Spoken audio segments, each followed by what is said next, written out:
जय हिंद। पाकिस्तान के सूरत हाल से तो आप सब वाकिफ हैं अच्छे से। कंगाल है, बिल्कुल भीख मंगा है, भिखारी का कटोरा लेकर दुनिया भर में घूम रहा है। उनके जो पूर्व प्रधानमंत्री थे, उनके वजीर आजम जुल्फिकर अली भुट्टो, जो कि बेनज़ीर भुट्टो के वालिद साहब थे, उनके पिता थे, उनके फादर थे, उन्होंने कहा था एक बार कि पाकिस्तानी घास खा लेंगे लेकिन एटम बम जरूर बनाएंगे। ठीक है, आज की तारीख में पाकिस्तान के पास एटम बम, न्यूक्लियर पावर है पाकिस्तान, मैं मानता हूं, ठीक है ना। लेकिन आप देखिए उनके हाल, भिखारी से बदतर हाल है पाकिस्तान में। क्यों? उनकी जो लीडरशिप है फेलियर है बिल्कुल। क्या फायदा होगा? आप हथियार तो खरीद लेंगे, ठीक है ना साहब, हथियार खरीद लिया, गोली खरीदने के पैसे नहीं है। गोली क्या डालेंगे आप? पत्थर। आपने बड़ी महंगी गाड़ी ले ली, ठीक है ना, आपने बड़ी महंगी गाड़ी ले ली, मगर पेट्रोल, उसका मेंटेनेंस, पेट्रोल के पैसे नहीं है। क्या डालेंगे आप? पानी है? मलाइया नहीं है थोड़ा? अब बस पाकिस्तान में कुछ ऐसा ही हो रहा है। आईएमएफ से कर्जा मांगने वाले हैं कितने बार, तो वो आईएमएफ, इंटरनेशनल मॉनेटरी फंड, उनको कर्जा दे चुका है और वो हर बार, ऑलमोस्ट हर बार डिफॉल्ट कर चुके हैं रिपेमेंट में। FATF, financial action task force के ग्रे लिस्ट में काफी लंबे वक्त से चला पाकिस्तान। अवाम उनका जो है, उनकी जनता है, उनकी कोई गलती नहीं है इसमें, उनके लीडरान की गलती है। अब आप देखिए साहब, पाकिस्तान में फटेले हाल है, लेकिन उसके बावजूद भी वो हथियार खरीद रहा है और आगे सोच रहा है कि भाई हम हथियार खरीदें। इसमें तुर्की और चीन जैसे मुल्क हैं जो उनको हथियार सप्लाई करते हैं, हथियार बेचते हैं, उनका फायदा ही हो रहा है इनका। ये मत सोचेगा कोई एहसान कर रहे हैं, पैसे के बदले में, ठीक है ना, मुफ्त में नहीं, पैसे के बदले में। तो इसमें इकॉनमी किसकी हो रही है? जो हथियार सप्लाई कर रहा है, जाहिर सी बात।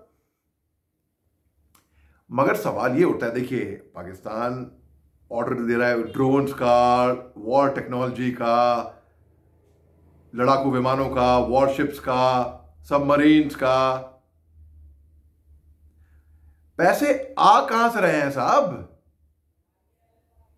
अरे एक कंगाल देश में पैसे कहां से आ रहे हैं कि वो इतनी एडवांस टेक्नोलॉजी खरीदे? हिंदुस्तान को ये चिंता नहीं है कि पाकिस्तान हथियार ले रहा है, लो भाई तुम्हारे पैसे हैं, तुम्हारा, तुम्हें जो करना है करो, ठीक है ना।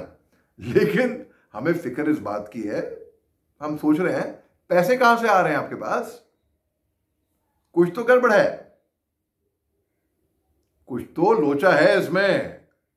आपको नहीं शक होएगा अगर आप देखें, मालूम है कि आर्थिक के पैसों की हालत इनकी थोड़ी कमजोर है, लेकिन उसके बावजूद भी शो ऑफ करने में कोई कसर नहीं छोड़ रहा है।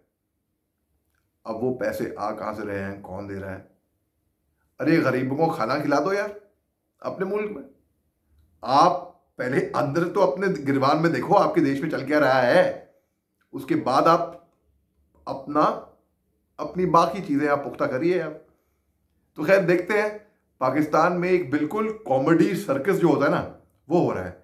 अभी बिलावल भुट्टो जरदारी वापस अभी विदेश मंत्री बन के आ सकते हैं, क्योंकि पीपीपी और पीएमएलएन में एक डील, ऐसा कहा जा रहा है कि एक डील, पावर डील होने वाली है, जहां पे बिलावल भुट्टो जरदारी, जो कि हिंदुस्तान के ओर बहुत जहर उगलते हैं, वो वापस उनके विदेश मंत्री बन के आ सकते हैं।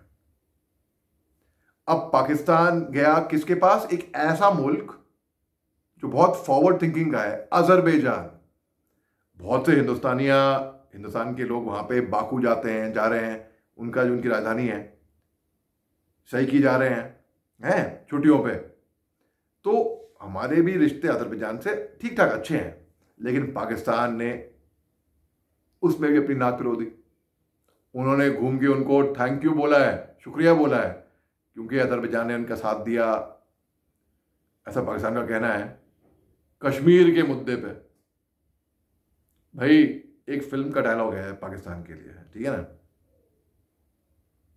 वो फिल्म का डायलॉग है, दूध मांगोगे तो खीर देंगे,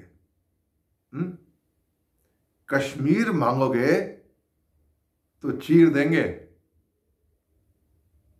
और हिंदुस्तान एक शांतिपूर्वक मुल्क है, हमारी फिलॉसफी बहुत सही है, हम किसी को छेड़ेंगे नहीं, ठीक है ना, हम किसी को छेड़ेंगे नहीं, लेकिन किसी ने अगर हमें छेड़ा तो उसे हम छोड़ेंगे नहीं। और हिंदुस्तान ने ये 2019 में 27 फरवरी के बाद, जब बालाकोट एयर स्ट्राइक हुई थी, जब विंग कमांडर, तब अभी ग्रुप कैप्टन है, तब विंग कमांडर अभिनंदन वर्तमान क्रैश लैंड कर गए थे पाकिस्तान। उन्होंने कहा था I am not suppose to tell you that, देखा था ना हमने इन पे 2016 में सर्जिकल स्ट्राइक्स करी हैं, एयर स्ट्राइक्स करी हैं, ईरान ने आके इनके ऊपर एयर स्ट्राइक करी हैं भैया।